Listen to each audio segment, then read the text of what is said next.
Good morning, everyone.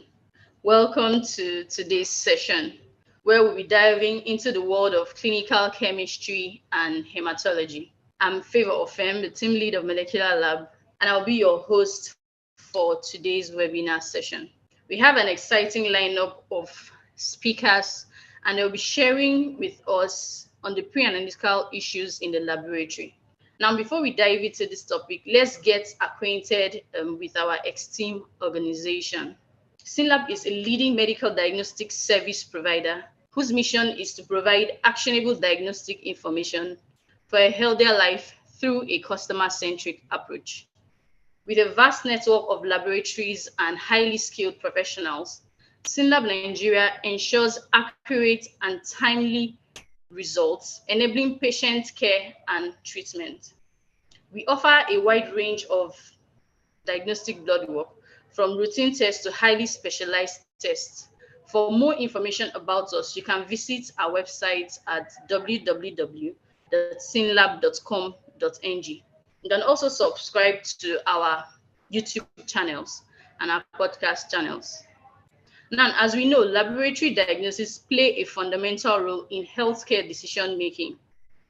Errors in the pre-analytical phase can significantly impact the reliability and accuracy of test results.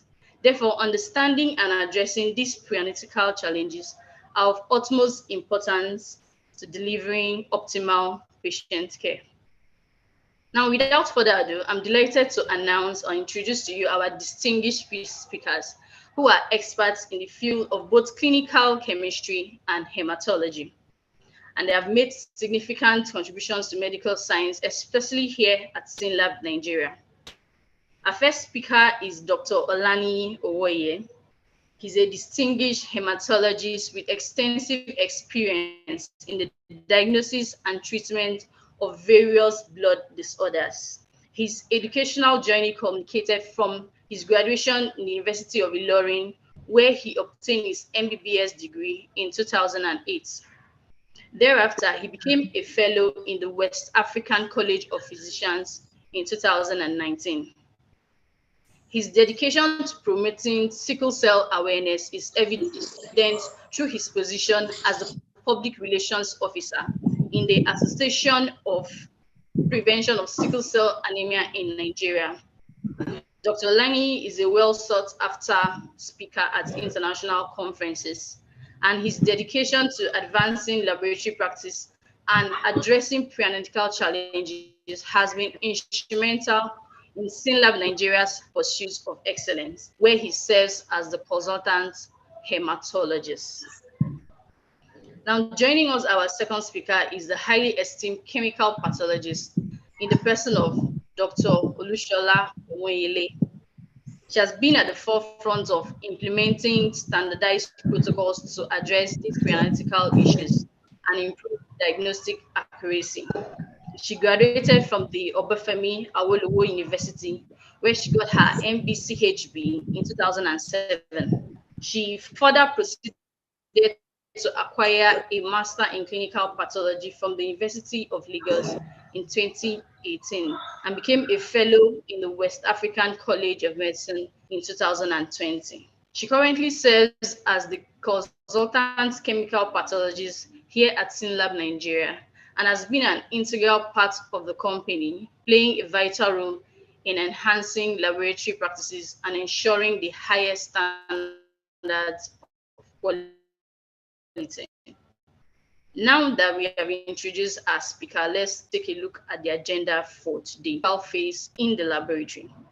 Then we'll move on to some of the common pre-analytical errors and their impacts on test results. We'll also be delving into the strategies for minimizing pre-analytical challenges. And lastly, we'll have our question and answer sessions where you can ask your questions and seek expert advice. So before we commence with our presentation, please feel free to use the chat box to ask your questions during the webinar session. Once again, thank you for joining us. Let us embark on this knowledge sharing journey with SYNLAB Nigeria and our esteemed speakers. Now, without any delay, I I invite Dr. Olani Owoye to take the virtual stage and enlighten us on the significance of the pre-analytical phase in hematology. Thank you. Thank you very much, Fayo. Good morning, everyone. Today I'll be speaking briefly on analytical errors in the hematology laboratory. I hope you can all hear me. I hope you can hear me clearly. Yes, we can. Okay. Sorry, I'm having problems with sharing my screen.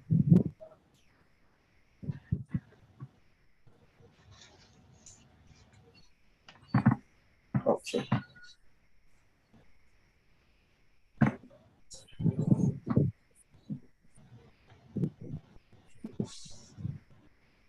Sorry, I'm just trying to share the screen. We can see the first slide. Okay, fine. Finding it difficult to get this guy out of my way.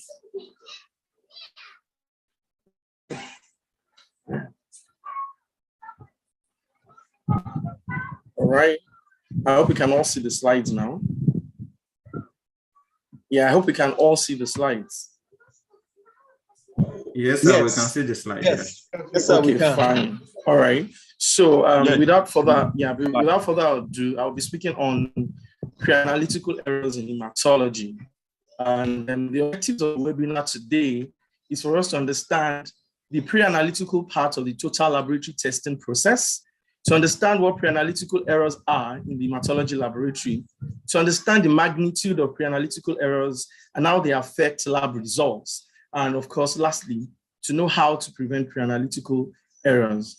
I have just 20 minutes to speak, so I'll probably be speaking a lot into my slides. I have a lot of pictures on the slides.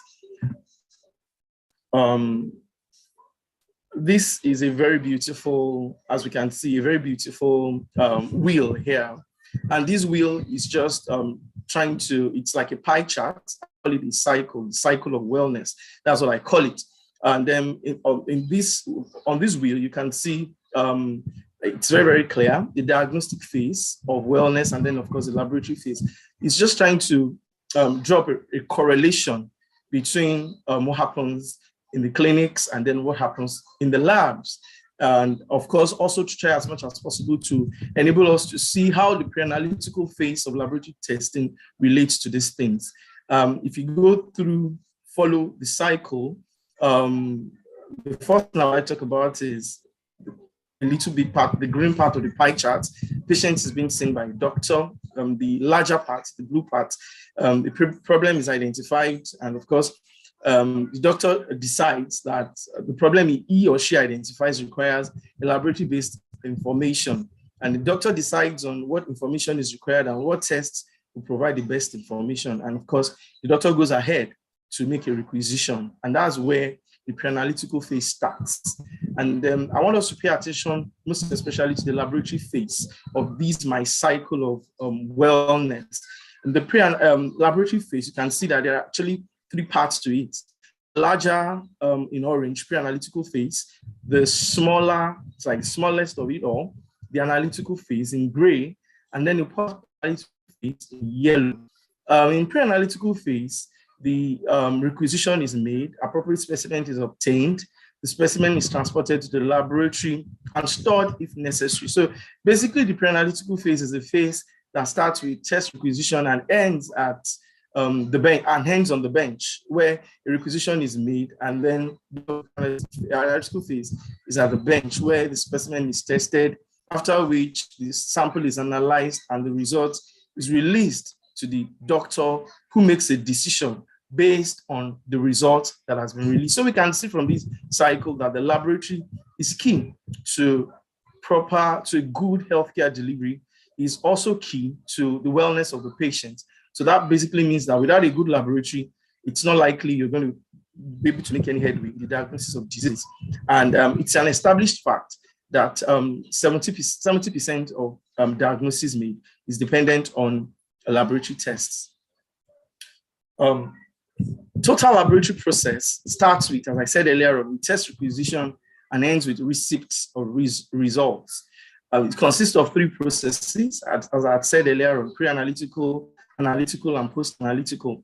The pre-analytical process of laboratory testing involves all processes from when a test requisition is made through sample collection till the sample is delivered to the lab for analysis. And specifically, this includes test ordering and patient identification, patient preparation, collection of sample transport, sample preparation, and storage. Pre-analytical processes involve all processes that are done prior to the actual lab analysis and are influenced by a number of changeable and non-changeable variables. And these variables, basically, let's look at these variables. What that particular part is saying is our pre-analytical processes depend a lot on a lot of patient factors. And some of these factors are either modifiable, changeable factors, or non-modifiable variables. Gender and population variations are seen in certain hematological parameters. For example, the hemoglobin concentration is higher in males and lower in females. Also, the WBC count in blacks is significantly lower than in whites. So you can see how the gender and population variation is actually affecting our pre-analytical process. And of course, it's very, very important for a laboratorian to know this. And these variables are variables that you can do nothing about. You can't change them. Also, it's important to note that for hematological parameters, a lot of hematological parameters are determined by age.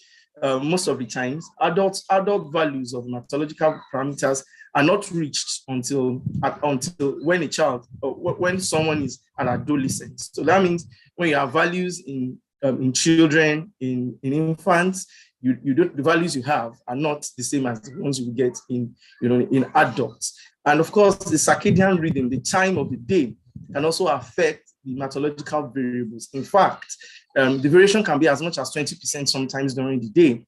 There are certain hematological parameters that you find their values much lower during the night, and some of them will be a little bit higher during the day. And it's also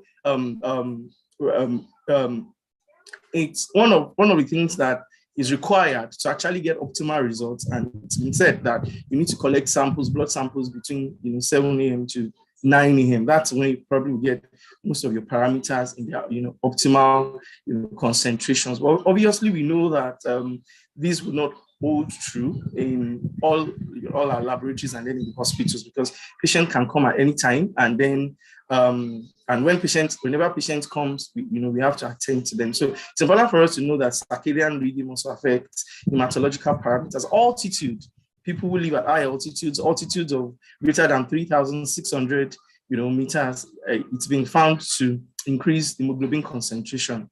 And of course, our lifestyle can affect our hematological parameters. People who are chronic smokers can actually have increased WBC count. Our nutrition status, stress, either physical stress, emotional stress, can also affect certain hematological parameters, as well as physical activities. So these variations are actually normal, and their variations actually affect our samples. And then, of course, we need to understand this when we're actually interpreting our results. The total testing process in pictures. So you can see that central to the total testing process, you have safety is the first thing, customer service, and of course, data management. See the pre-analytical part of it, the analytical part of it, then the post-analytical part of it. So we are going to be talking about pre-analytical errors in the hematology laboratory. Pre-analytical errors are errors that occur during the pre-analytical phase of the total lab testing process. And we all know what the pre-analytical phase is. That's the stage that starts with requisition of samples to when the samples are analyzed on the bench. So these errors are errors in test requisition. So requisition forms are not properly filled. When you order the wrong tests, or you do not identify the patient properly. Now, the patient's biodata is filled wrongly. There's no patient name, there's no age, there's no sex. So all these things can affect, because we know that there are a lot of variations, physiological variations and pathological variations that can affect the interpretation of your results. So when your patient is not properly identified, when the test is not properly filled, when you're actually not filling the test, the requisition forms properly, this can lead to a lot of errors. As we would see later on in the presentation, how this affects our laboratory test results. Again, poor patient preparation. The patient is supposed to come fasting for a particular test, and then you as the doctor or the healthcare provider, you did not provide the necessary information for the patient. The patient is supposed to come very early in the morning to the test. The patient is not aware. The patient is just sauntering in, much later in the day because he or she is not aware of the time supposed to come for the test. So it's very, very important and key for us to prepare our patient properly, give them the right kind of information about the test that we are doing and the necessary things they need to do to actually ensure optimal and to ensure precise and accurate results. And because error in sample collection, insufficient samples, diluted samples, clotted sample, hemolyzed samples, lipemic samples, these are factors that can actually affect, the results, the quality of the results that you produce in the lab. Inappropriate containers and, of course, inappropriate anticoagulants. You are collecting the right sample in the wrong container. You're collecting, maybe, for example, samples for full blood count, you're collecting it inside a plain tube, or sample that is actually meant for coagulation studies, you're collecting it in EDTA samples. You're not going to get a good result from that. So these are some of the common errors that we've noticed in the hematology lab.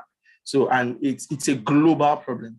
Inappropriate containers and use of collecting samples in inappropriate containers with inappropriate anticoagulants. Then inappropriate sample transport and sample storage. It's very, very key. It's important for the laboratory physicians, it's important for the lab to actually know when to run certain tests, because if you're running a test that you're supposed to run immediately, you're keeping it and always get the right result. It's sample that you're supposed to keep within the temperature of 2 to 8 degrees, you're actually keeping room temperature, you're also not going to get the right result. Pre-analytical errors, the facts and the figures. Automation has significantly reduced the errors occurring in the analytical and post-analytical phases.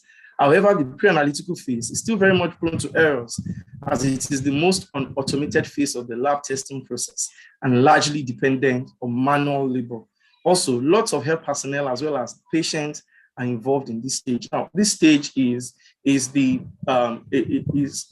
stage in which you spend more time than the other phases of the laboratory testing. And of course, it's also this stage that you are prone to a whole lot of errors because automation at this stage is very, very low. So there's a lot of personnel, a lot of interplay of personnel at this stage, the doctor ordering the test or the clinician or whichever health provider, the person collecting the sample, the patient, sometimes if they are outpatients or patients that are just walking patients, sometimes they bring the samples themselves into the lab or things like that, and inadequately trained personnel also in transporting results, is transporting samples. So you have a lot of people, a lot of personnel interplay at this stage. There's a lot of manual work going on at the pre-analytical phase, so it's prone to a lot of error. And of course, that brings me to the next point on this slide.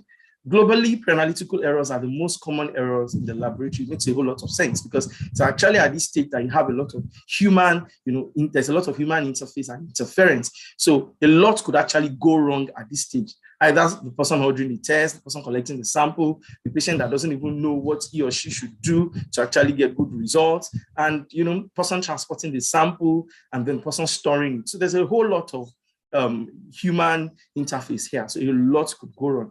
In 2018, a study in the Tertiary Health Center in Addis Ababa, Ethiopia, showed that 75.5% of total lab errors were pre-analytical. This figure is actually global. I just decided to pick that. There's a lot of studies that have been done on this, and all the studies everywhere in the world agree that pre-analytical errors are the most common errors in the medical laboratory.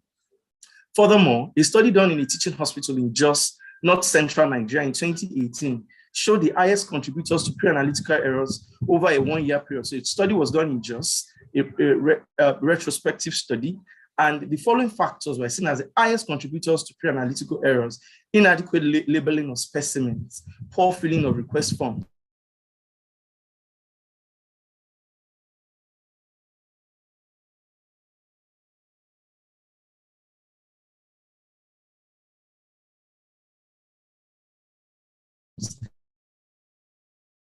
and lack of patient preparation. These are things that can easily be dealt with and avoided. But you find out that North Central Nigeria, this hospital is a 250-bed hospital. Find out that the bed in 2023 showed insufficient sample and clotted sample as the highest cause of pre-analytical error. So sometimes when we look at these figures, sometimes a lot of us would think, oh, it's only Nigeria that we have issues like this. No, it's a global problem. A lot of laboratory errors, a large chunk of laboratory errors, more than 70% comes from pre-analytical errors, and a lot of them are actually due to things that we can easily avoid. Now, this is from a study that was done in a tertiary hospital in India.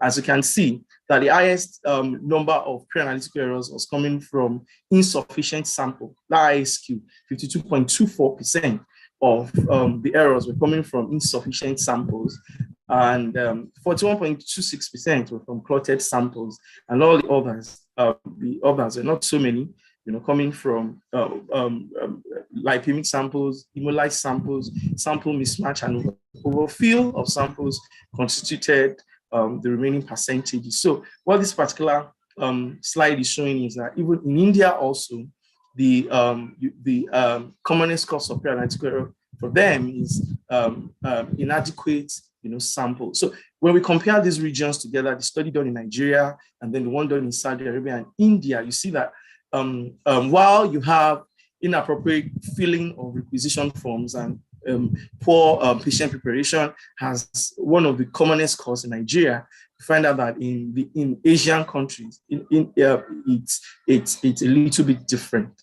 Clotted samples in Saudi Arabia and then insufficient sample in India. So it's important for us to know that these factors are very, very key, and they are important in getting out accurate and precise results, especially in the hematology laboratory.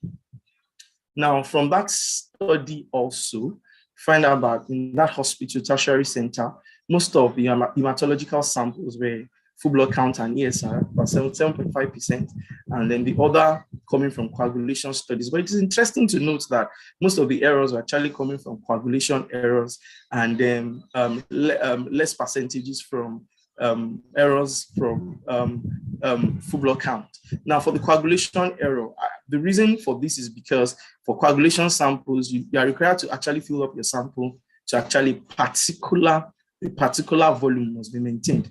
So if you do not maintain this particular volume, you're not going to get the right results you're supposed to get. If you overfill, you're going to get a deranged clotting profile. If you underfill, you're going to get a deranged clotting profile. So it has to be, and if you look at the earlier slide I shared, insufficient sample is the highest number of, contributes most to pre-analytical errors in that tertiary center in India. Now, I'm going to be drawing out some of the commonest errors I've seen in hematological laboratory and their effects on test results. Now, the first thing, which is usually the commonest, cause of errors in hematology laboratories, improperly filled requisition forms. I mean, this is something I'm very sure in Nigeria is, if not the commonest, I'm sure it's going to be one of the commonest causes of laboratory errors in the laboratory, or one of the errors in the laboratory. And what this causes is, because it's going to lead to sample rejection. Because a very good lab, if you don't fill your requisition forms properly, the form is going to be rejected. So if you are not identifying the patient well, if you are not using the right form to actually fill the test, you are not going to using the form that is meant for clinical chemistry is going to be rejected. And of course, when sample is rejected, it's going to lead to a lot of stress and discomfort to the patient. That means health personnel who ordered the result to recollect the sample. And of course, what's that going to lead to? Is also going to lead to delayed result. There's going to be delayed, test result, because the patient has to go back again to repeat the test. And of course, you're not going to get the results on time, as you would have gotten if you had filled the request form properly. And of course, if perhaps maybe someone at that point failed to pick it up and the sample was run, you're going to get wrong results, and that's going to lead to poor clinical decision. And one other factor is poor patient preparation. If you do not prepare your patient properly, you're going to get a wrong sample, you're going to get a wrong result, and you're going to make poor clinical decision. Of course, that's also going to lead to a lot of stress to the patient, because obviously when you're getting the wrong results as a result of the poor patient preparation, the patient will have to go back again, to take the sample properly. And one of the commonest very common cause of pre-analytical laboratory errors in Nigeria is when you have diluted, clotted, and hemolyzed sample. This is usually as a result of poor sample collection technique. Samples gotten by squeezing blood into the specimen bottle. When you do this, you hemolyze the red cells, and you can also you dilute the samples by expressing lymph into the sample, and because that will dilute the samples and will also affect your hematological parameters. Also, you're also going to have, when you do this, you can also elicit clotting, when you're not supposed to. So samples gotten because you're going to be expressing out tissue fluid, and all that. So samples gotten by squeezing blood into the specimen bottle is going to give you wrong results. Insufficient drying of the puncture site lead to undue dilution of the sample. Sample gotten from IV fluid, you're collecting sample from an arm that has an IV infusion in it, it's going to get a hemodiluted sample. And of course, that's not going to give you the right result. And when you also mix the sample vigorously with the additives inside the tubes, this also leads to a lot of problems and could give wrong results. It could be hemolysis, the sample could also find microclots in the samples, and then the physical process of vigorously mixing the sample can actually lead to the lysis of the red cells. Slow and sluggish blood collection. When you do this, you are going to have a lot of microclots in the sample that you're collecting, or you're using small bore needle for your sample collection. This also causes a whole lot of problems because it can lead to hemolysis and, of course, also give you clotted samples. Or when you're doing capillary phlebotomy, when it is not indicated. Capillary phlebotomy is usually indicated in infants and neonates, not usually in adults, because of the inconsistent nature of capillary blood. You understand? So it is less preferred to the use of venous blood, because you can easily get a lot of hemodiluted samples, clotted samples from capillary samples. And what is the effect of this? You are going to have sample rejection. Sample is going to be rejected because any samples that are hemodiluted, and samples that are hemodiluted, hemolyzed, or clotted, the sample is going to be rejected. And of course, this is going to cause a lot of stress and discomfort to the patient, because that means the patient will have to go back to repeat the test, and this will ultimately lead to delayed results. And again, you're going to have low red blood cell, low hematocrits, low hemoglobin, low WBC, low platelets, from hemolyzed, diluted, and clotted samples. Deranged clotting profile. You're going to have deranged clotting profile. You can imagine you're collecting a sample for coagulation screening, and then you already have a clotted sample. You're not going to have the correct results from that. And ultimately, you get wrong results, and the clinician is going to make a poor clinical decision as a result of that. Another error is insufficient samples and overfilling of samples. Insufficient samples and overfilling of samples. When samples are underfilled in EDTA tubes, it can lead to falsely low HemCV, falsely low HemCHC, and falsely low red blood cell, red blood count, values. And this is because you're actually going to have, what this is going to result in is that especially when you're using your EDTA is hypertonic. And so when you have underfilled samples there, it's going to cause shrinkage of the red cells. So the red cells are going to be smaller, so they will shrink, and then it will cause all these low values in the red cell indices. And then it can also cause morphological changes in the red blood cells, because when the red cells shrink as a result of the hypertonicity of the EDTA, you are going to have a lot of echinocytes and Bohr cells on the peripheral blood film. So you are not going to be able to appreciate the proper morphology of the red cells as a result of the fact that you have underfilled the EDTA tubes. You're having excess of EDTA and less of the, excess, you're having a lot more concentration of the anticoagulant to the blood. So what that is going to have cost is basically you're going to have, it's going to cause a lot of morphological changes in the red blood cells. And of course, it also cause morphological changes in the platelets. The platelets could change from being discoid, to being spherical. And of course, this ultimately affects, whatever result you're going to get. And underfilling of samples, especially for coagulation profile, are going to get deranged clotting profiles. Because what that means basically is that you're going to have massively, you're just going to have like a shortened, PT and PTT time. You're going to have because of the excess anticoagulants, you're going to have prolonged PT and PTT K.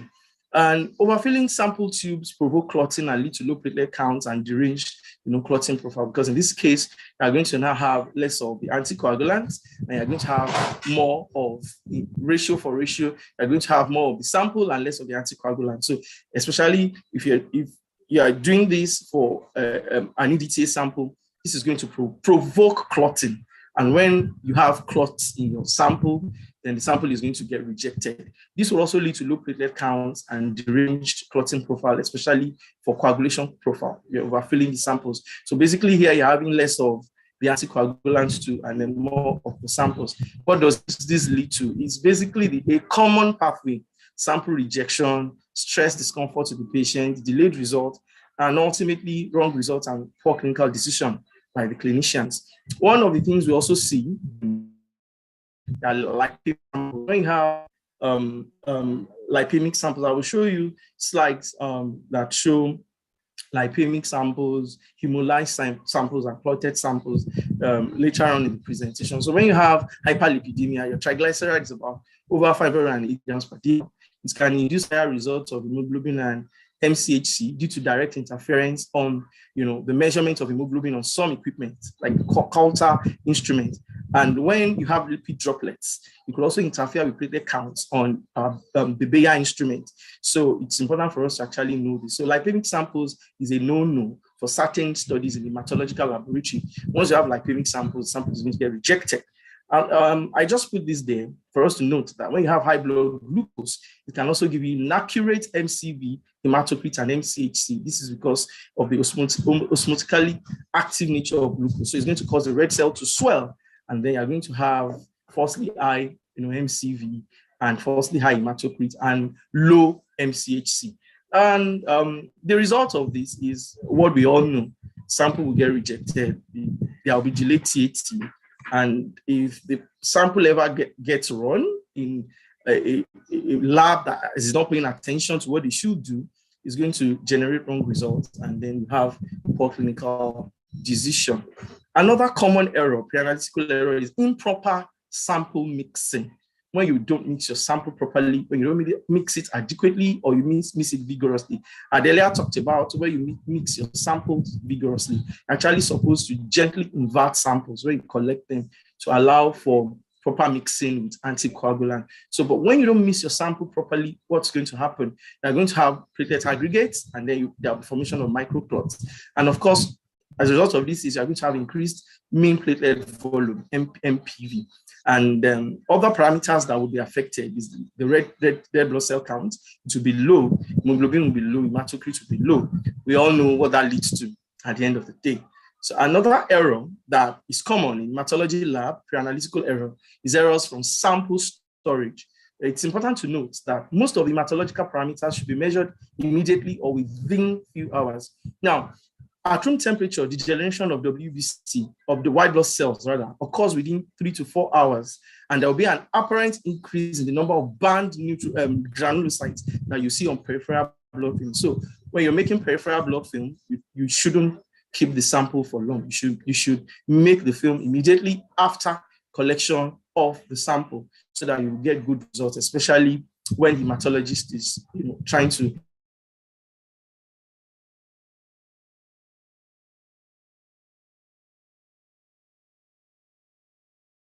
assess the is refrigerated. So what this basically means is that for a sample that would be used for a peripheral blood film, that sample should not be refrigerated because it's not going to give you a good result. Also, there is going to be an increase in the mean cell volume and the red cell distribution width in samples older than 8 hours. So what this means is that your samples, if you are doing any sample on the hematology bench, it should not be kept, for more than 8 hours. Samples that kept longer, can have a whole lot of variations in them. Degenerated reticulocyte when sample is not fresh. If you are doing a reticulocyte count, the sample, the assay, the analysis should be done fresh within 30 minutes of sample collection or within an hour of sample collection, because you don't want your sample to grow old. Once the sample grows old, there'll be degeneration of the reticulocytes. And of course, when you have all these things, all these errors, we know what could result from it. Wrong results, poor changes.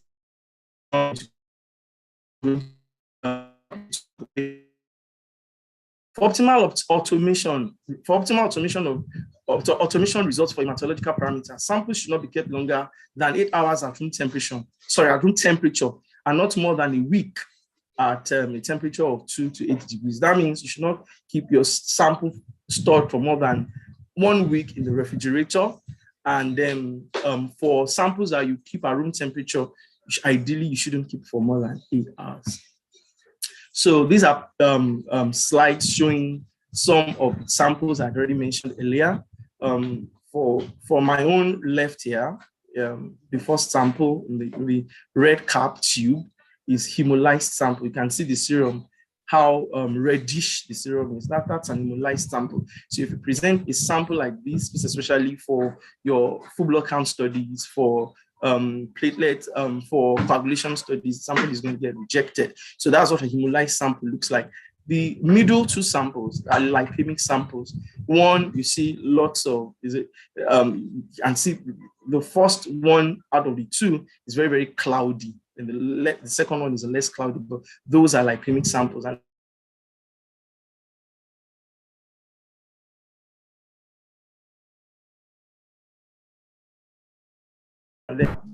the samples on the lavender, the lavender tube, that's the EDTA tube, they're actually showing samples, clotted samples.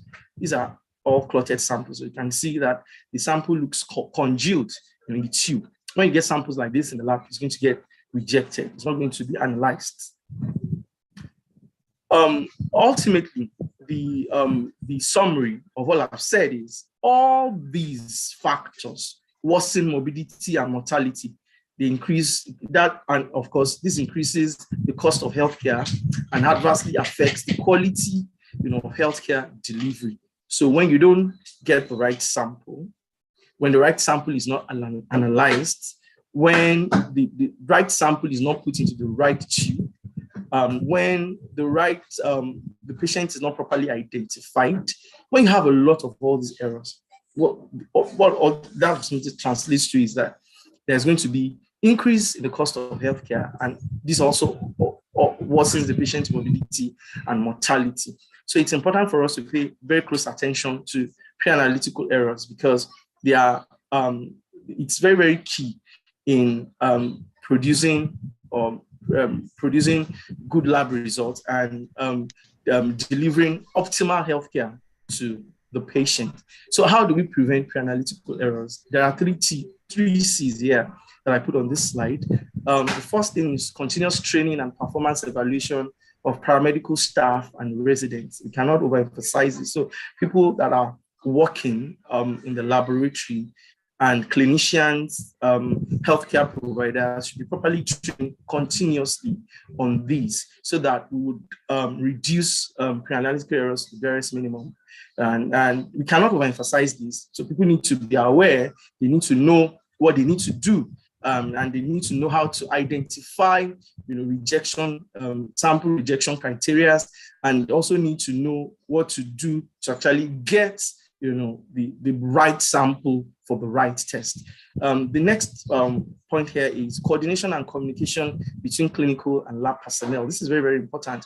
To reduce pre-analytical errors to the barest minimum, we need to know this, because I've seen it a whole lot in my practice where we get samples, from hospitals or clinicians, or they just want to get the samples. They don't really know how the sample is got. So you find most of the time, maybe younger doctors, or sometimes even other healthcare professionals who practice phlebotomy, the way they collect their samples, they just want to collect the samples, find them squeezing samples into the sample collection tube, and doing all sorts of engaging in all sorts of practices that affect the quality of the results that we generate. So it is important for us to be able to have a platform where we always communicate between, there's this open communication between the clinics and then the labs to educate, them on these things. And of course, it is also very, very important for, there should be checkpoint monitoring at the sample reception desk and on all workstations,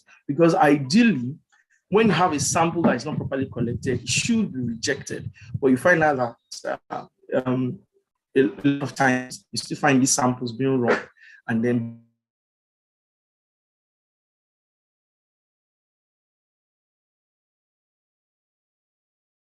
results being generated. So find sample rejection criteria, and also equipped with the necessary information that will enable them to educate, either patients or healthcare providers who are making requisitions, on what they need to do to get the proper samples for analysis. So in summary, most of the errors encountered in the clinical laboratory are pre-analytical.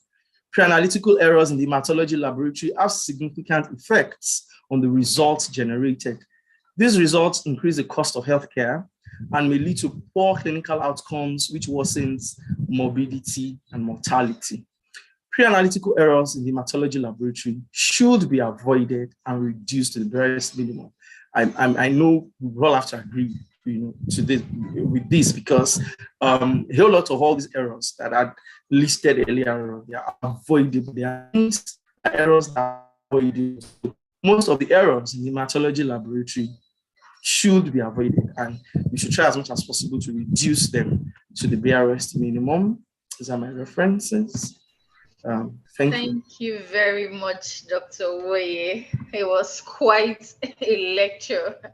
I'm sure if we give you more time, you'll have lots of insights on pre-analytical errors. Thank you very, very much. So we'll be moving over to our second speaker, and she will be presenting on the pre-analytical errors in clinical chemistry. Please help me welcome Dr. Olushola Omoyele, the chemical pathologist or consultant chemical pathologist for SYNLAB Nigeria. Thank you. Good morning, everyone. It's really good to have you here. So I'll be saying more on what my colleague has discussed on the pre-analytical issues, but this time I'll be focusing on the pre-analytical issues and the durations in clinical chemistry.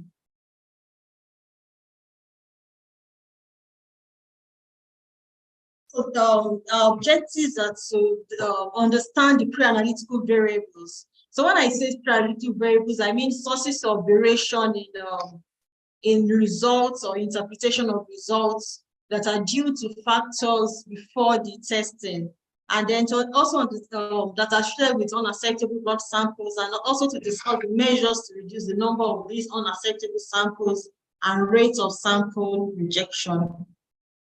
So the total testing process, we have three phases: the pre-analytical, analytical, and post-analytical phases. So the pre-analytical phase encompasses every procedure or event that occurs before the actual sample testing, and so it involves this test request, the patient and sample identification, sample collection, transport, and processing.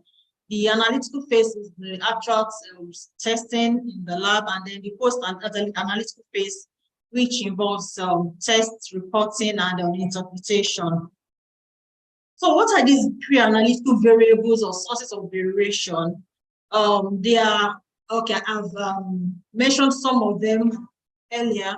And so they can affect test results and lead to misinterpretation and inappropriate patient care. So these several sources have been identified, and these include the sample collection, patient identification, the order of drum, mixing, volume, the technique of the phlebotomist, and the needle size.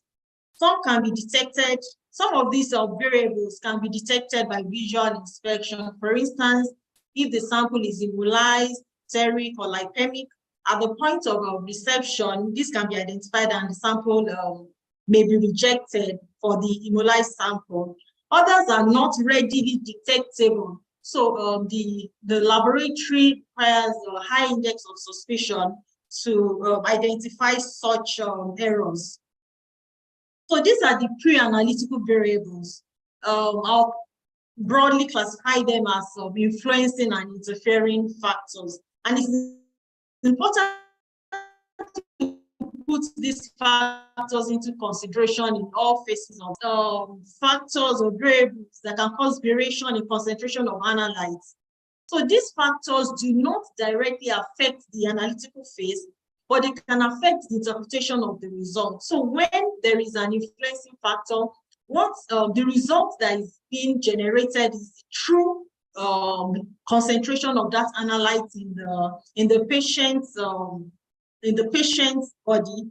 But because of these factors, there are some differences maybe between what is obtained in an individual and another, or in a gender and the other.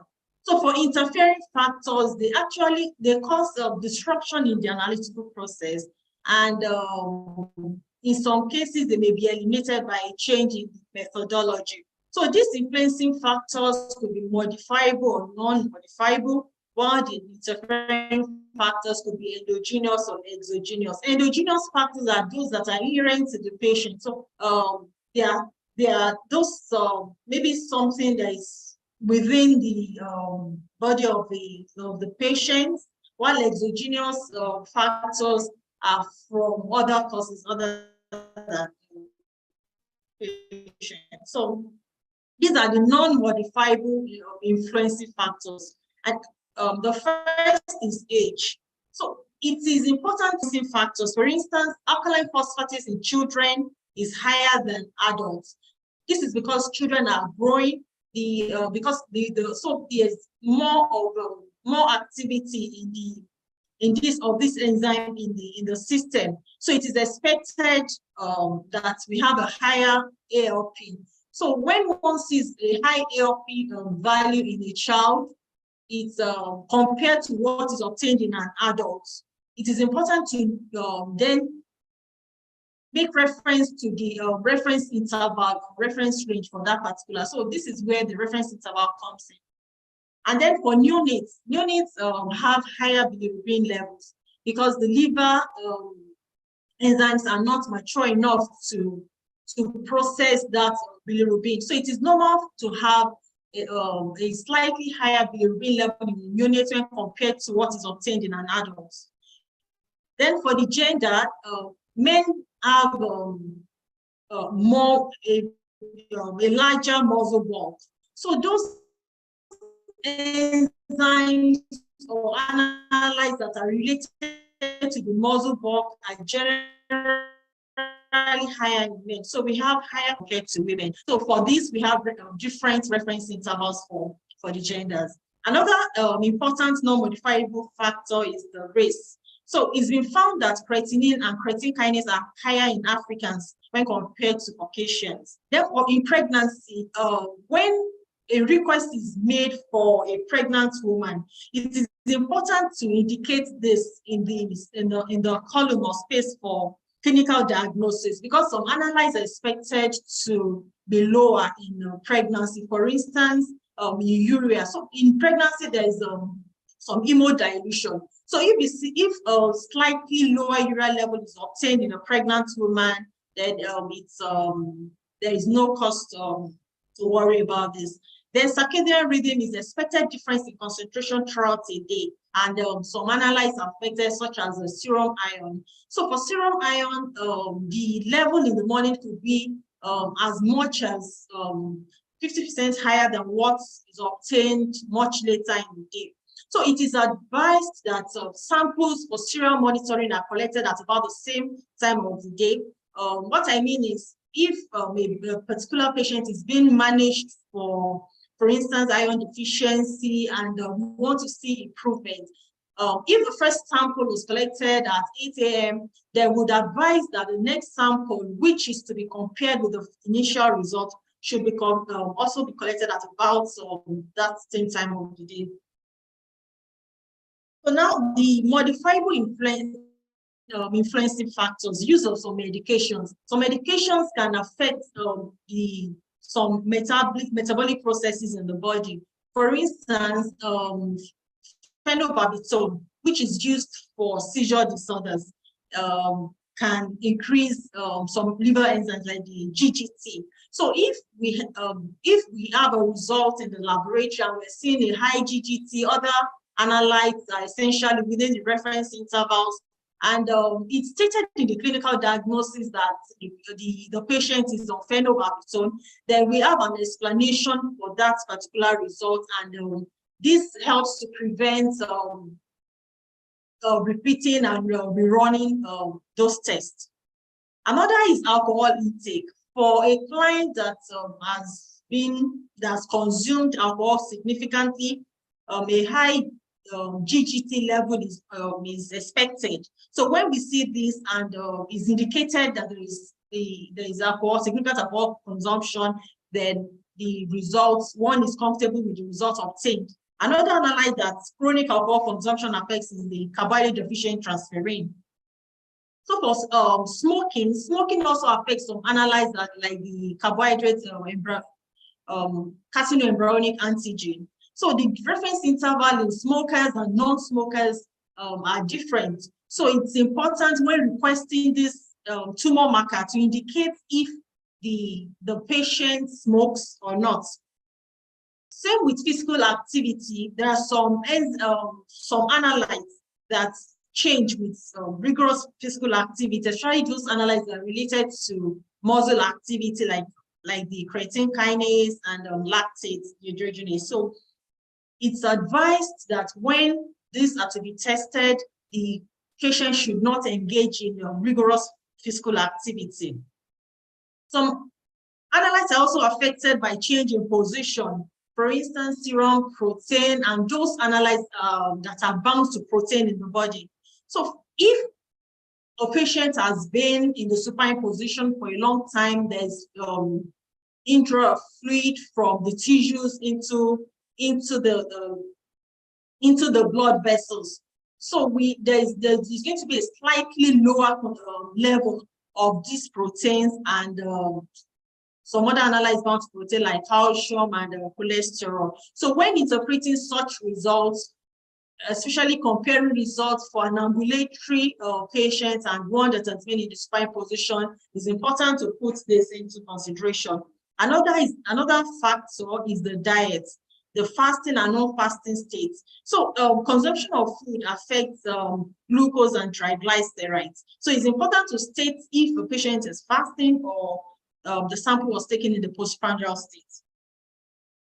So now for the interfering factors. So I mean the factors that actually affect the analytical phase. That's they are able to disrupt the results generated by the chemical process that takes place in the lab, and they could be endogenous or exogenous, and the effect could be an increase or decrease in the level of the analytes that is obtained on testing. So for the endogenous factors, I put hemoglobin. We notice that we have hemoglobin on both sides. Hemoglobin is as endogenous and also exogenous. So the endogenous hemoglobin is that occurs in vivo. So in vivo hemolysis, I mean the breakdown of red blood cells occurring within the body. And then another endogenous factor is bilirubin. So for patients that have high bilirubin level, this can interfere with some analytical methods. And then high level of lipids in the sample can also affect the analytical phase. Therefore, the exogenous interfering factors, we have hemoglobin, in vitro hemolysis. So this is the hemolysis, that's the breakdown of red cells that occurs during the sample collection, transport, or handling of the sample, of the blood sample. And then there could also be anticoagulant contamination. I'll still talk more about each of these factors. So we now have the interfering factors, hemolysis, lipemia, and icterus. So for hemolysis, we observe that this sample here looks grossly red. So for this kind of sample, we can say that this is a grossly immunized sample. It is visually, we can visually identify.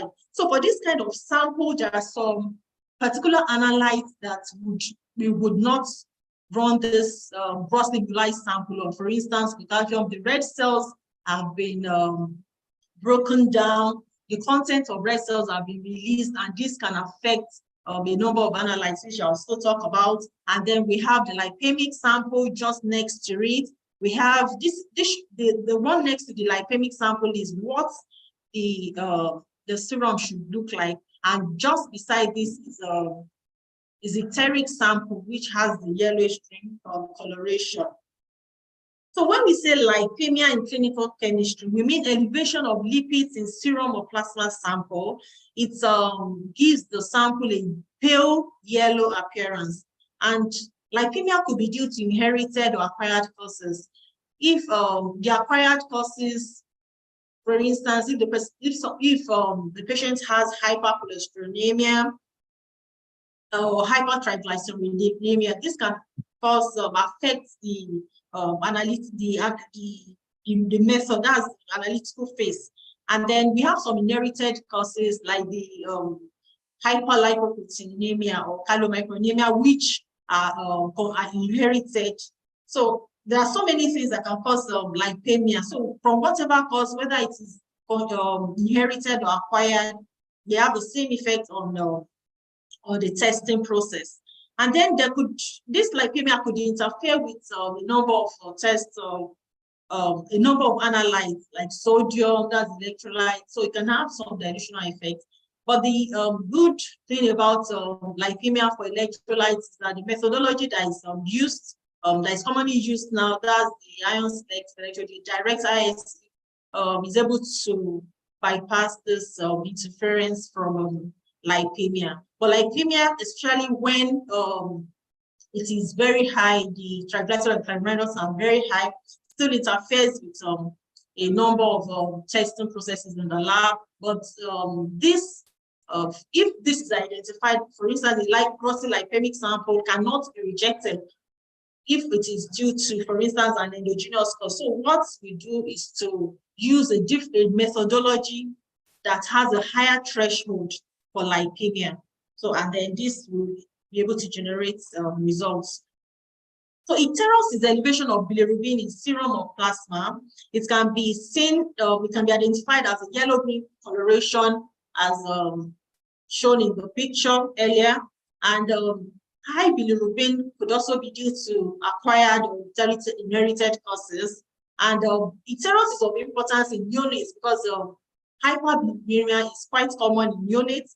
So when we receive samples from neonates, they are teric, those samples cannot be rejected. So if the sample is diptychic, what we do is to use a method. For instance, if there is a need to analyze creatinine on such sample, we use a method that has a higher threshold for icterus, and then the actual result is generated. So I just listed some of the analytes that can interfere with that: creatinine, cholesterol, and uric acid. So now I want to talk about hemolysis.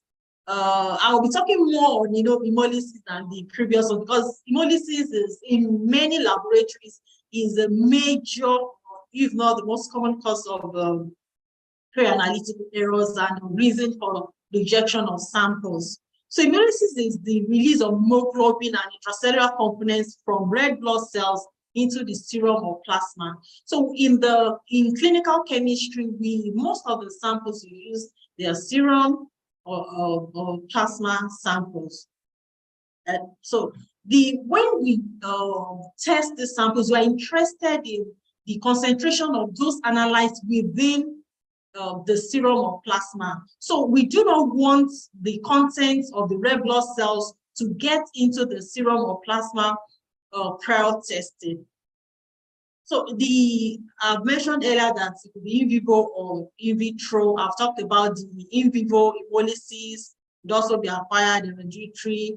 So, and then the common causes of in vivo hemolysis, there are some inherent disorders, like those who have sickle cell anemia, hemolytic anemia, some toxins, and those that have artificial heart valves. So these people are predisposed to higher rates of hemolysis than the healthy population. So for such individuals, the samples cannot be are not rejected, because even if you request for resampling, it will still be the same thing, because it's not due to the expertise of the phlebotomist.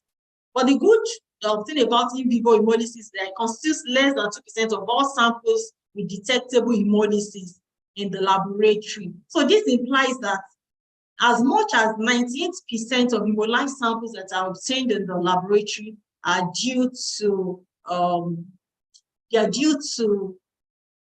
the exogenous causes, that's in the processes involved in the collection, sample handling, and storage.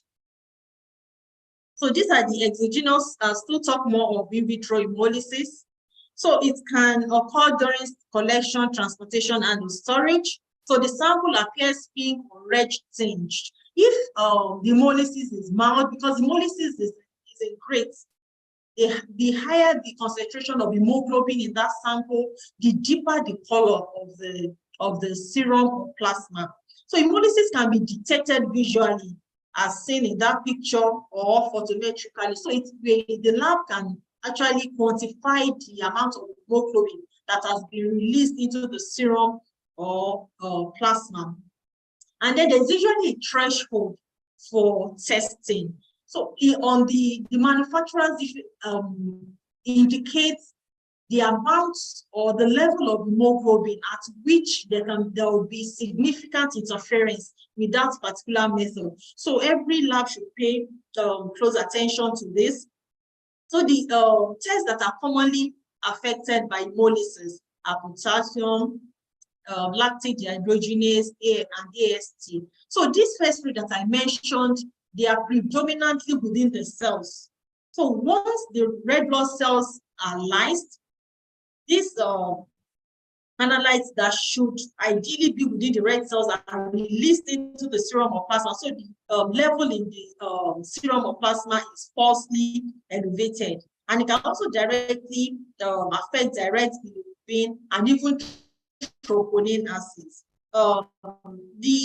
In a well-collected and handled sample, hemoglobin level is usually less than 25 milligrams per DL, or when the hemoglobin level is as high as 50 milligrams per DL or higher, we have some interference with the analysis. So it is important to know how to prevent hemolysis in the pre-analytical phase. So we should choose the right gauge needle. So a size below 25G is recommended. So we don't want to use the needle size that is too tiny. If the bore of the needle is too small, the red cells are squeezed out into the needle and then out into the sample tube. And so some of these red cells are broken, they are lysed in the process. So we want to choose the appropriate needle size. Then the alcohol that is used for cleansing the venipuncture site should be allowed to dry completely before drawing the blood. If the alcohol is still there, the presence of that can lye some of the red cells. So for when performing the venipuncture, after performing the venipuncture and removing the needle, the blood should be transferred gently down the side of the collection tube. We don't want to force the blood into the tube, because the red cells should be seen as delicate, as cells with delicate membrane. So as much as possible, we don't want agitation, we don't want any forceful handling that could lyse those cells. And then after collecting the samples, we invert the tube gently for mixing. So in trying to mix the anticoagulant with the blood sample collected, we invert gently about 4 to 6 times. This is sufficient for adequate mixing. And then the tube should be placed upright for about 15 to 30 minutes at room temperature until the clot is formed, and then proper packaging. So in packing tubes for, that's the transportation now to the laboratory, we don't want the tubes being rocked. So we would like the tubes to be packaged, and this is also very important in the laboratories that use some system that move the pneumatic tube system. So it is important to ensure that in whatever way the tubes are packaged, we don't have too much movement of tubes locking on each other and the samples being agitated. So another important source of pre-analytical error is anticoagulant contamination, and this could be due to carryover. So in trying to avoid carryover of anticoagulant from one tube to another, there is the recommended order of draw. We'll observe that EDTA is down the list because EDTA is particularly notorious for interference with chemistry tests. So the serum is above it, lydium heparin comes before EDTA. And what does this EDTA, what effect does it have on the chemistry test? The tubes that are commonly used are potassium EDTA. So that's the micro amount of this anticoagulant that is present in that tube is sufficient to significantly affect the concentration of analytes. So we can have very high potassium results. Sometimes one can obtain potassium results as high as 20 millimoles per liter, which is obviously not compatible with life. So when such results are obtained, then we suspect that there has been anticoagulant contamination. The EDTA that is present in that tube chelates calcium and magnesium. So in such samples, when we analyze calcium, we can obtain results as low as 0.2. So when we see such results, we already suspect that there must have been EDTA contamination. Same with magnesium. The alkaline phosphatase, an analyte that is usually a part of liver function test, the activity of this enzyme requires magnesium. So because the EDTA, once it chelates magnesium, the alkaline phosphatase level is also low. So if we have a request for electrolyte and creatinine and liver function test in a patient, and we see this combination of results, we obtain very high potassium, low calcium, low magnesium, and alkaline phosphatase, then we can establish that the EDTA contamination. So such results are not released, and we will need to resample. So the C-Lab experience. Now, what are the common pre-analytical variables in C-Lab? I mentioned earlier, like in many other laboratories, hemolysis is a common issue, and then sometimes we receive some clotted samples, and then sample may not be sufficient. The suspected anticoagulant contamination, especially in chemistry, which I discussed earlier, and then the request forms too. Some forms don't have complete information. We don't have the clinical information, and then sometimes when the information is provided, it's illegible. So we would appreciate well-completed forms, and then but I noted this age. We would like to have the exact age of the patient, not just adults. So we have some strategies for detection of pre-analytical errors. Some of the few pre-analytical variables like hemolysis are identified at the point of reception, but some cannot be picked until a result has been obtained. So how do we pick these errors in the SynLab? We have critical results flags. So when we have when the life-threatening analyte concentration is obtained, the result is interpreted along with the other biochemical findings in that for that particular client. We look at the clinical diagnosis. So, for instance, if we have the sample of a walk-in client who just came in for a client that is just requesting wellness testing, we wouldn't expect, and is ill, heavy, all the other parameters are fine, and we are seeing a potassium of, for instance, 7.0 or 6.5, then we know that there's likely to have been a pre-analytical error. It could be that and for a working patient, it could be that there's some hemolysis or contamination or an old sample, especially if the sample was not collected from our lab. If it was collected in our facility, there are some that are already ruled out. We know that that is not an old sample, and then hemolysis is unlikely. But for samples coming from outside our facility, we look out for all those for those possibilities. We also consider erroneous result flags. So these are analyte concentrations that we know are not compatible with life. For instance, obtaining potassium results of 25 millimoles per liter, or glucose, random glucose of 0.5 millimoles per liter.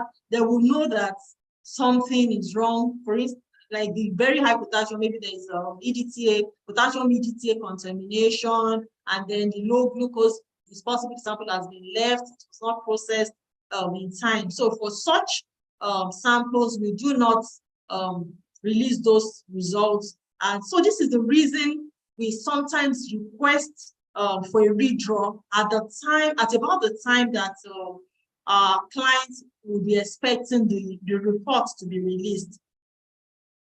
This happens when the errors are picked at the following sample analysis. So the sample appears normal at the reception, but it is the results that now raises a flag that there must have been pre-analytical issues. And then we have some rules to these are combination of results that may suggest that there is a problem. For instance, the potassium EDTA that I mentioned earlier, when we see combination of those results that are typical for such situations, then we detect that there must have been pre-analytical errors.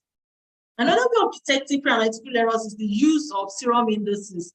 For instance, the hemolysis index, Iteros index, and lipemia index. So some auto analyzers are able to report the indices. So when a sample is released and is being analyzed, and we see maybe a tinge of pinkish or reddish coloration, for those analyzers that are very sensitive to hemolysis, we can check the hemolysis index.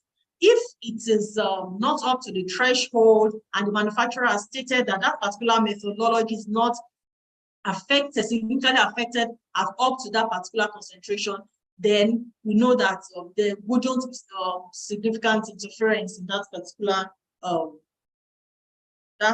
process. Another strategy for detection of pre-analytical error is the use of delta check.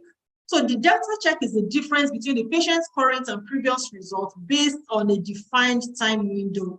So when a result is obtained in the laboratory, we sometimes have to make reference to the previous results and the time that that previous result was obtained to know if there is a possibility of a pre-analytical error. So before those results are released, all these checks are put into place.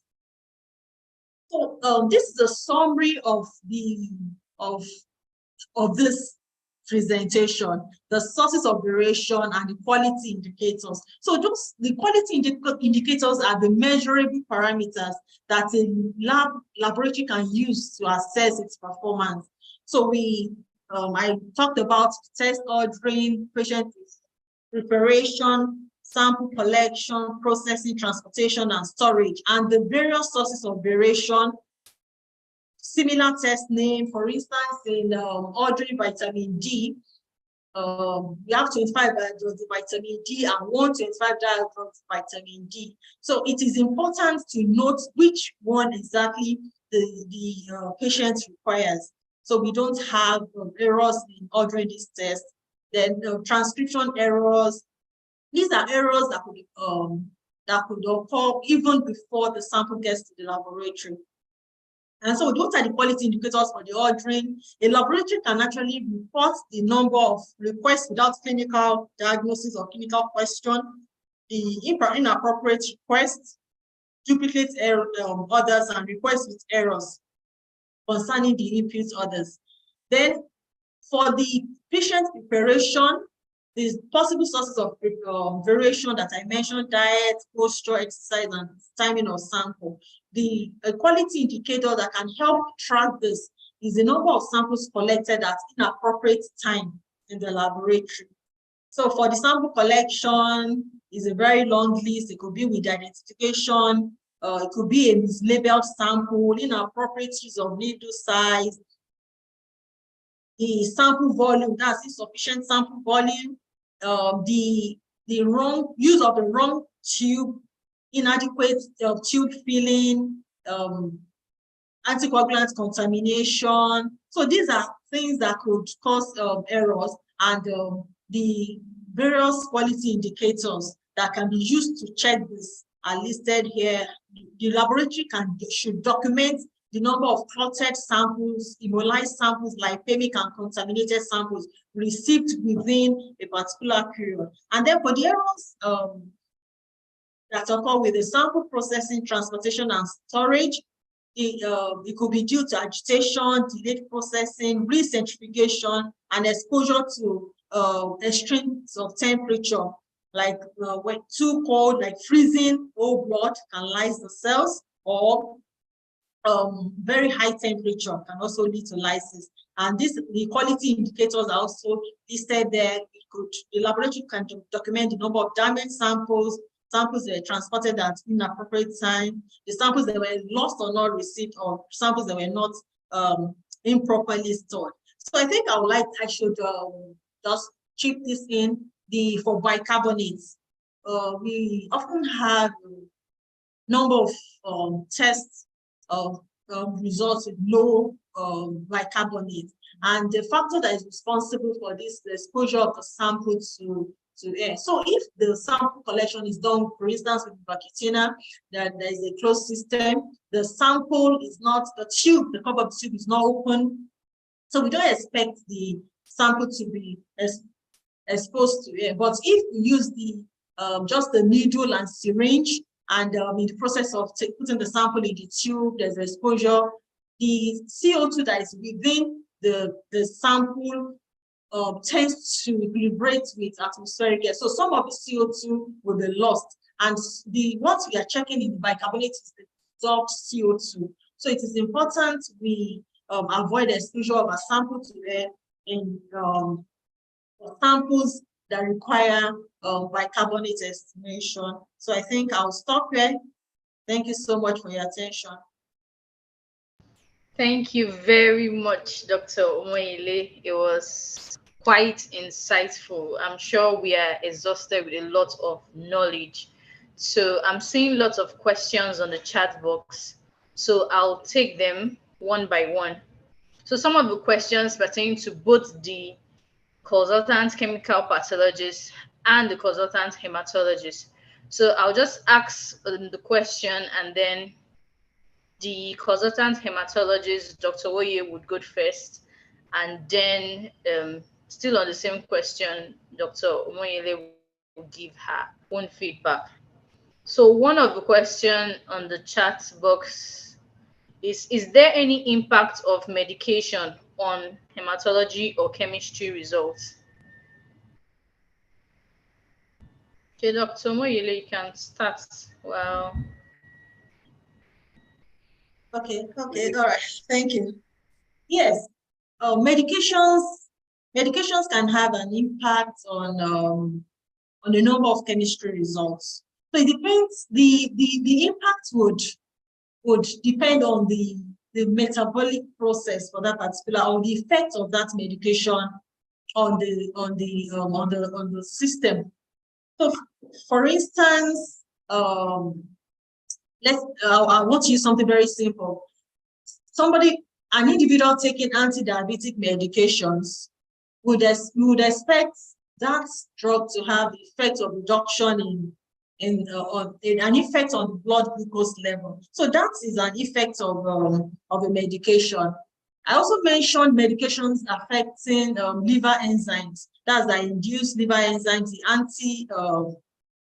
anticonvulsants like phenobarbital. So there are so many medications that can affect laboratory testing. So it is important to state what medications the patient is on while requesting for laboratory tests. Thank you.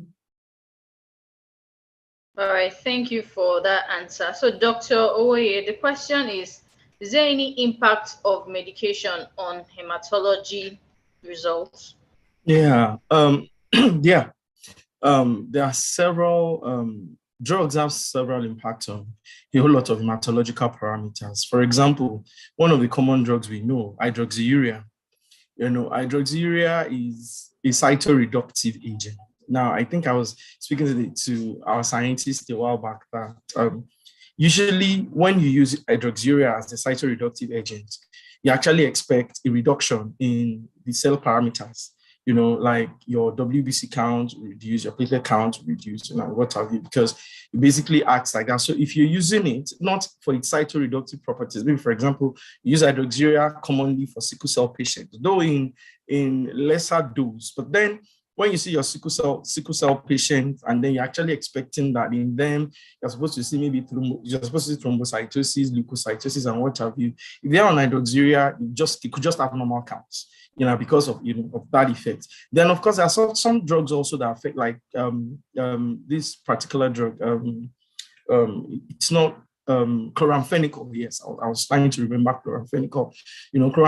Prolonged chloramphenicol use actually can lead to reduction in all cell lines. It's one of the drugs that have actually been pointed out in things like aplastic anemia. So you have aplastic anemia, and then there are certain drugs that you take, like primaquine for malaria. Primaquine will cause hemolysis, especially for people who have G6PD deficiency. So yeah, so there are drugs, and then and that's why it's very important. Just like Dr. Omoyele said, you must always state, the medication that the patient is on when you're making a requisition, into the lab. Thank you very much. So there are some concerns from hospital. Example, when they have low sample volume from babies. So the question is, can we discuss how sample volume impacts lab results?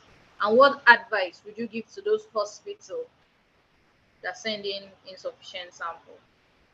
Okay, fine. I was very going to get this question. Yeah, low volume does actually affect, the quality of the lab results. And I remember some days ago, I was speaking with the scientists on the bench. That there are certain things I see a lot in pediatrics or neonatal samples coming from hospitals. You see thrombocytopenia, and most of the times, I'm always like, I'm not sure if this is not pseudothrombocytopenia. One of the ways that you can actually do this basically is to, you can take capillary blood. Example, it's one of the indications where you can actually, use capillary blood, especially in babies. You can do capillary blood, rather than, in fact, it's even easier to actually take capillary blood from the ill, than venous blood, especially in newborns. It's very important. Then one of the things that also help to actually tackle some of these problems is use of vein finders. There are several vein finders, and I remember I was speaking to somebody last week. Several vein finders that can actually help. These collections, and then there are pediatric tubes that you probably don't need to collect a lot of blood volume. rather than using the one they use for adults. There are pediatric tubes that you can actually use to collect your samples. I've seen a couple of them, from some centers, being sent in. So these are some of the things you can actually do, because when you get low sample, because in children, most of the times, especially for the newborns, you struggle with getting the things. And more often than not, you see people just squeezing out samples. And a lot of times you see the patients, the babies having thrombocytopenia, or they're having features of hemolysis on the peripheral blood film and all. So a whole lot of times you cannot even ascertain when you are reviewing such slides whether what you are saying is true, as a result of poor sample collection, technique. So it's very, very important. So these are, for me, some of the things that some of these hospitals can actually do to, sort some of these problems out. Use of pediatric sample bottles, vein finders, capillary blood is beautiful from the ill. You can actually use that rather than using the venous blood to collect your blood samples. Okay, thank you very much. So, Dr. Woyele, how should lipemic samples be handled in chemical pathology analysis? Well, I think I would leave that question for Dr. Moyele to answer in chemical pathology. Now, I think from my presentation, I did say how lipemic samples affect hematological parameters, like the platelets, like hemoglobin, and at the particular level where it does affect it, I talked about it. So, but in clinical chemistry, I think Dr. Moyele is better positioned for that. So I hand that over to her. Okay. All right, thank you. So for lipemic samples, ultracentrifugation can be done. So for when it is that's the spinning at a higher speed. So it helps to separate the lipids, the excess lipids from the serum or plasma that is required for the analysis. So that is helpful in many cases. Then another thing we do here is when we have lipemic samples, we have methods that have a higher threshold for lipemia. So we use those methods for such analytes. That is how we handle lipemic samples here. Okay, thank you very much. So the next question is quite long. So it said, in cases where patient sample comes with full blood count request and other clinical chemistry requests, including glucose, and then both the glucose and HCT result comes out high from the lecture. So he wants to understand, is the HCT result most likely a false result due to the osmotic effect of glucose? Okay. Oh, okay. Because of that. Well, usually, if I could remember well from the slide, when you have glucose values of greater than or equal to 500 milligrams per DL, which is really quite high, it's actually been seen that it affects your the red cell indices. And how it does is, we know glucose is osmotically active, so it makes the red blood cells to swell. So what that translates to is you have IMCV. And of course, because hematocrit is like a percentage of the blood that is red cells, basically. So it makes that also to be falsely high because the red cells are very big. And the mean corpuscular hemoglobin concentration is very low because of the fluids in the red cell, basically. So, but then the threshold point where you would actually see that is when the glucose is greater than 500 milligrams per mil. And if I happen to see such results and I'm reporting, I will just report it once I see, because there are certain things you will see on the slides that will point out to the fact that, okay, because most of the times when when I'm reviewing my slides, I have all the other results. I have the other results with me because the slightly longer TAT for my slide. So I would sometimes go through all the results to actually see what the other results are, especially when I'm actually looking at a particular result that doesn't look like it, you understand? Or I feel that, oh, this is actually a very strange thing, you understand? For example, maybe and in that case, I just go ahead to report it, and I report it as most likely due to this, It's like a direct consequence of the pathology that the patient has. So, and again, it goes down to our filling our forms properly. So if I have that prior information that, oh, this is a result from a patient with maybe diabetic crisis or hyperglycemia, something, I already know what to expect. So I'm not even worried, because it's just a direct consequence of high glucose concentration that is actually above a particular threshold. So I just go ahead and I report as a result of that. So for me, that's how I handle it. Okay, Dr. Moyile, any comments to add to what Dr. Oya said?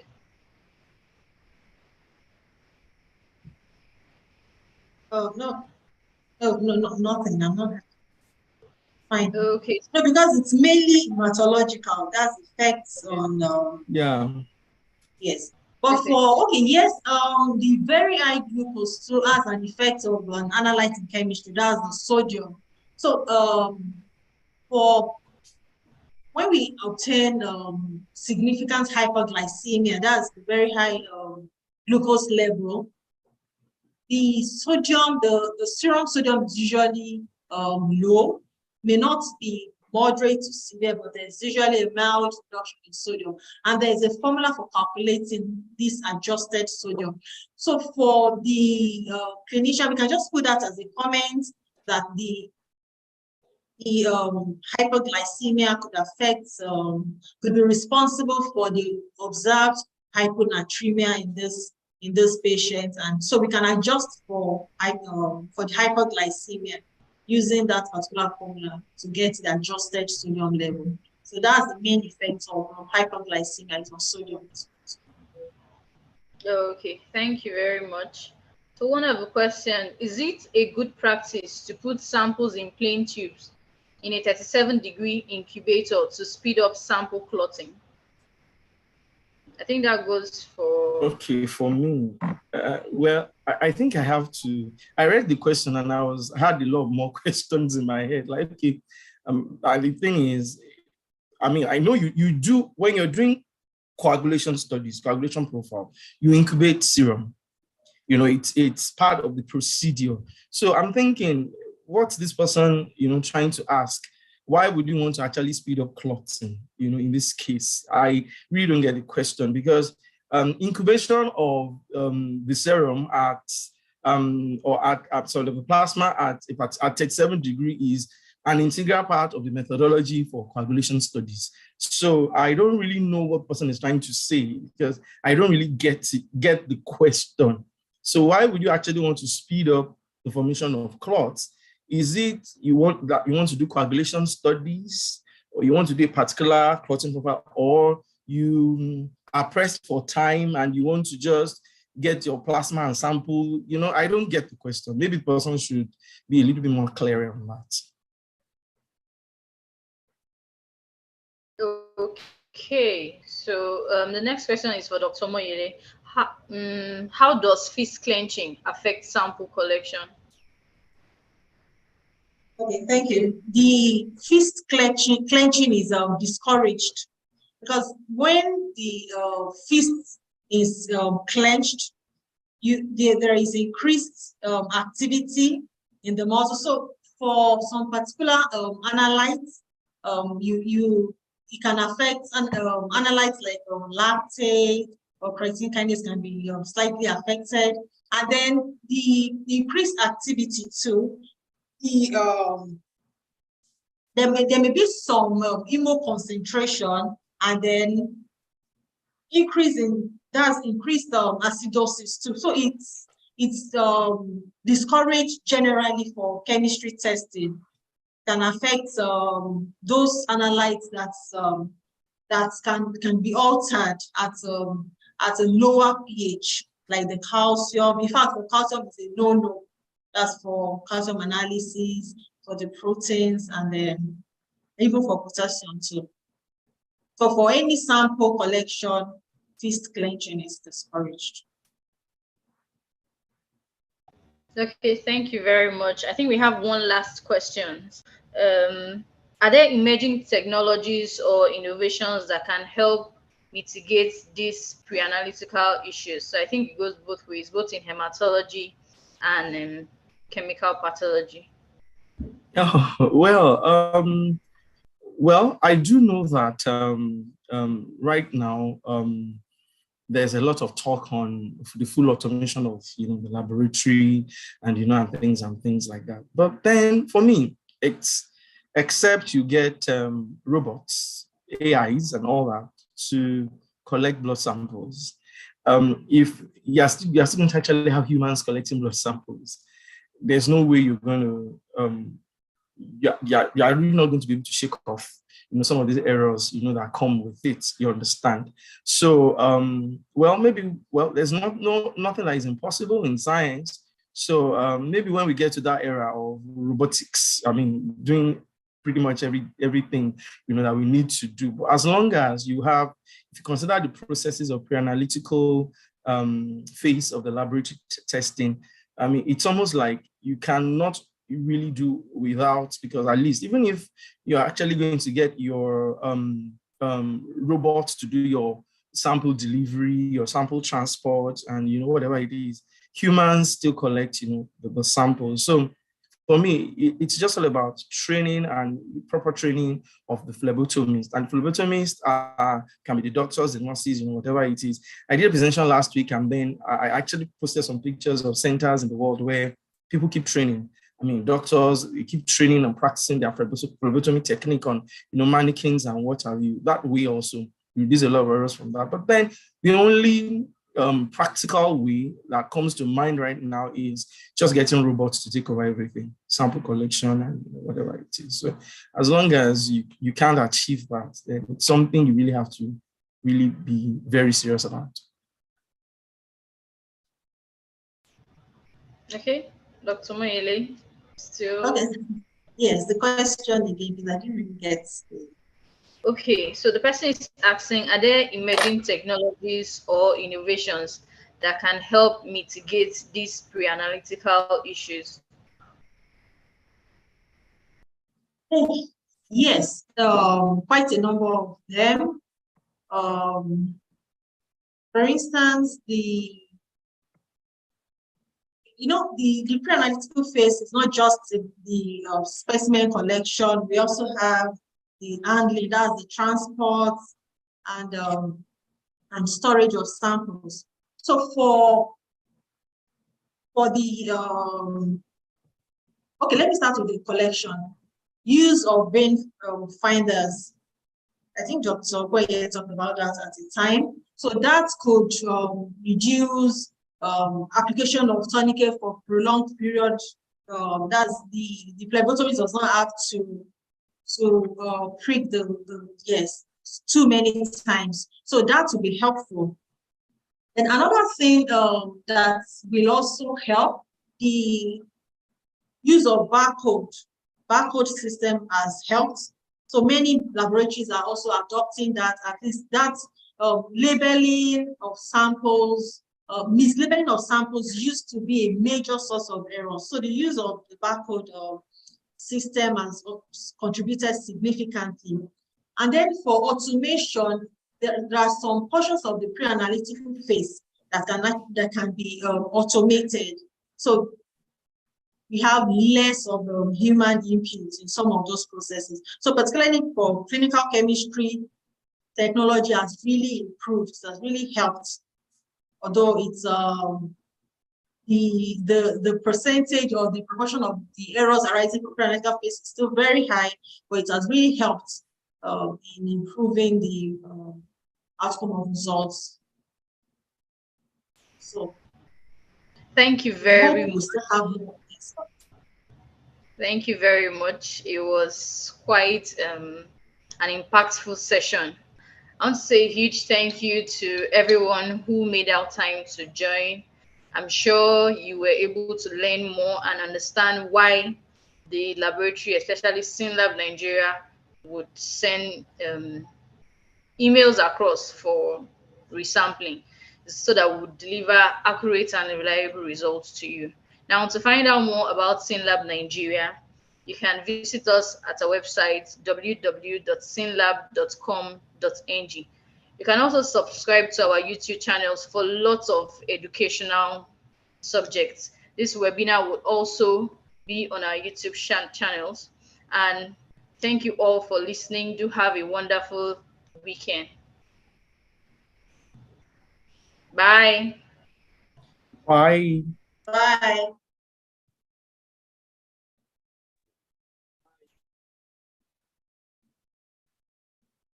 Bye.